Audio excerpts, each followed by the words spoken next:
भटूरे खिलाओ, मुझे साइंस पढ़ाओ, मुझे केले खिलाओ।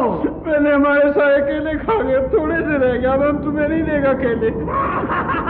मुझे पता है तुम ही जकूटा जिन हो, तुम ही ने मेरी आधी सूंड चुराई है।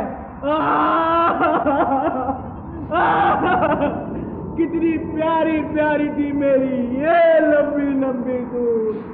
जकूटा के बच्चे, मुझे बता मेरी सूंड कहाँ है, नहीं तो मैं तुझे भटूरा बनाकर खा जाऊंगा।